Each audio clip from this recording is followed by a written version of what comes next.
there's so much, and this is so fun to me, especially for what I do for a living, but there's the story between Kevin Lee and Tony Ferguson, the way the butterfly effect it's going to have on the ship of the UFC is fascinating. Who would have thought?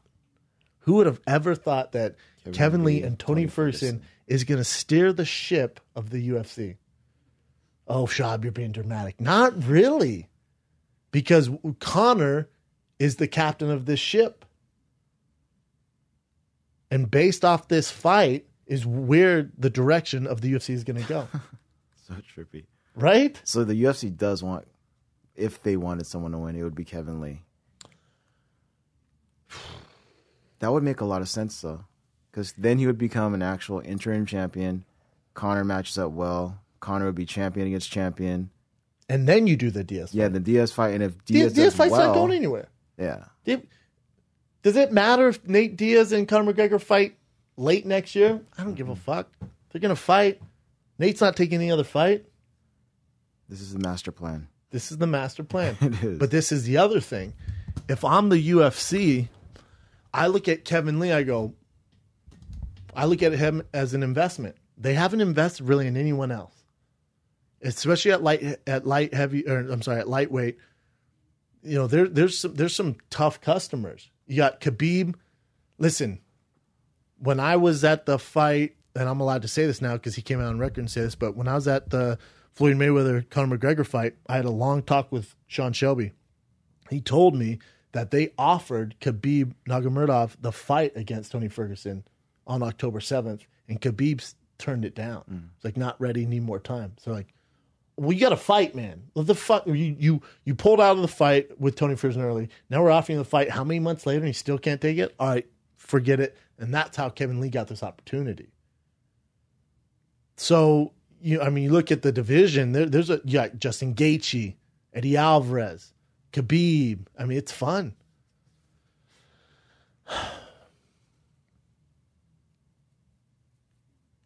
So, you know, with Khabib, they offered him a fight. Now he's upset that Kevin Lee's getting the shot at it. But if you look at everyone, so you got Justin Gaethje, Eddie Alvarez. I love Eddie Alvarez. He's a little older. You got Tony Ferguson, Edson Barboza, Gaethje. You look at the whole list. You got Nate Diaz, who's older. So if I'm looking at that list, I'm like, who is the guy who we should invest in? It'd be Kevin Lee. He's 25. Speaks well, looks good, fights great, has style, never met a microphone he doesn't like. Kevin Lee is the investment here. Invest in your future. But when I say invest, Kevin Lee has to win on Saturday night. Yeah, that's and it is such a goddamn tough matchup for him. I'm nervous for him. I'm nervous for both the guys, but I'm more nervous for Kevin Lee. Because he does have a chance to become a superstar. Again, become a legit superstar. And he's really the only guy who can throw a wrench into the Nate Diaz Conor McGregor 3. It's fascinating to me. Super fascinating. Are you going to do picks later? The Detroit Phenom.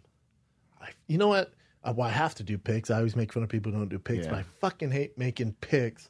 Especially because I'm such a big fan of Kevin Lee and Tony Ferguson. I love Tony, man. Love Tony.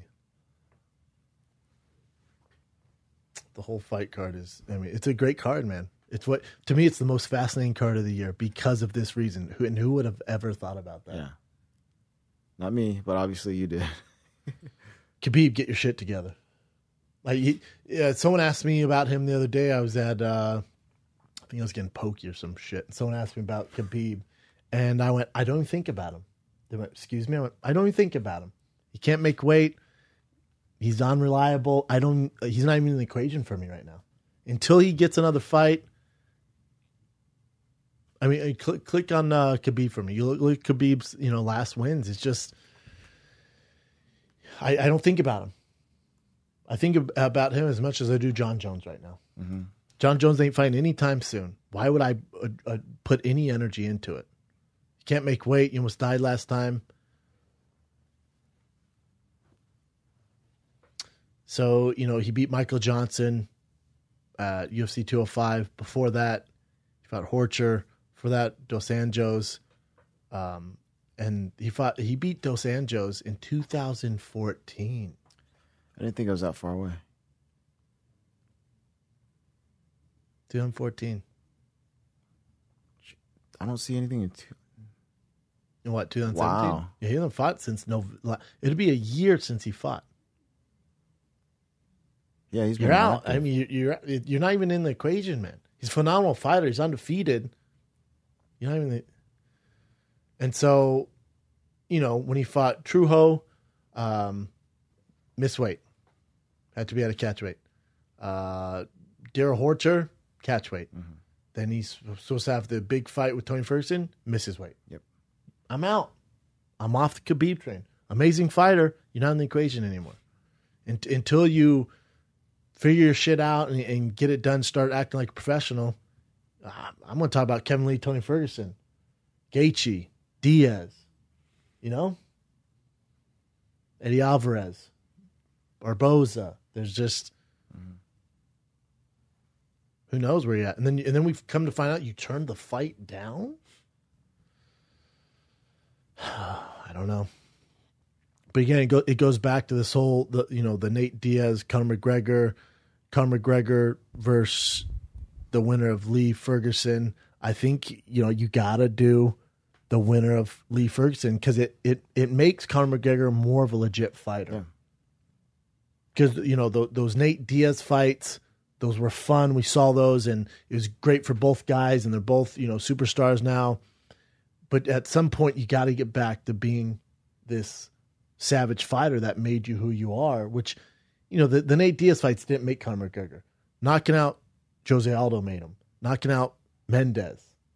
There's all these fights that made, Conor McGregor the, pound for pound, one of the greatest fighters on earth. Mm.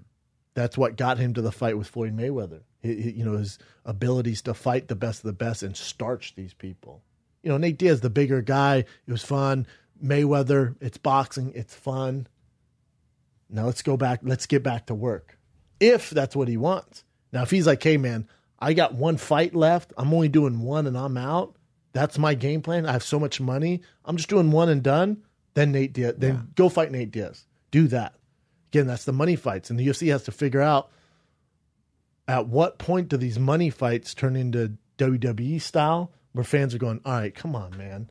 What about the winner of Lee Ferg? What about the winner of Eddie Alvarez Gaethje? What are we going to do with this, man? What about the lightweight division? It's in shambles right now. It doesn't make any sense compared to money fights. Bisping, GSP, money fight. Makes no sense whatsoever. This is fascinating. In what world does GSP and Bisping make? In what fucking world does a guy? And again, I'm the biggest GSP fan ever. I fucking love Michael Bisping. If Michael Bisping called me right now and needed money, I would donate money. I would give Michael Bisping money. I would let Michael Bisping stay at my house. Same with GSP. Both of them are financially set, so that's not even an issue. I'm just saying that's how I love those guys. But as far as critiquing this fight, in what world, a guy that takes 4 years off, you come back and fight a guy like Michael Bisping? Yeah. It's not even really a super fight.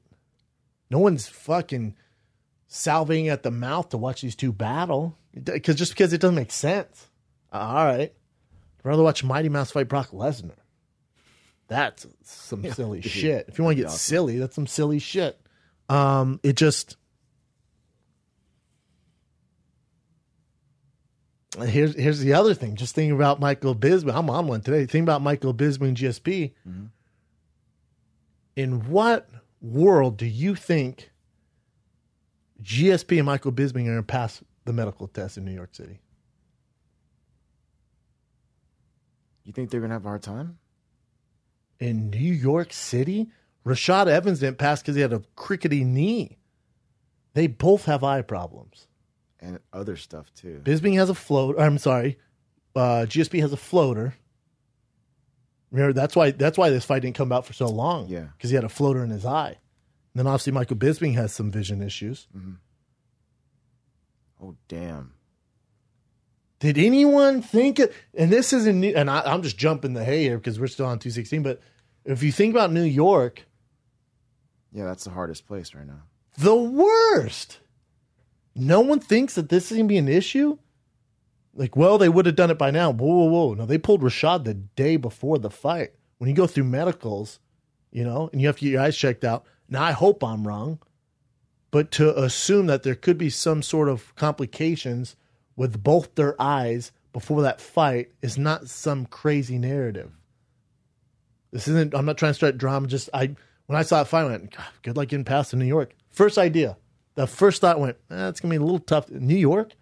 Do it in Vegas. You have no problem. Yeah. The commission, Vegas, Dana, do it in Vegas. You want to do it in New York? It's got to go through, though. It should. Yeah. And I'm sure, and obviously the UFC is like, yeah, we're going to be fine. But I'm sure there's a small percentage in both those guys' mind and go, yeah. But also that fight for the division, and it just doesn't make sense.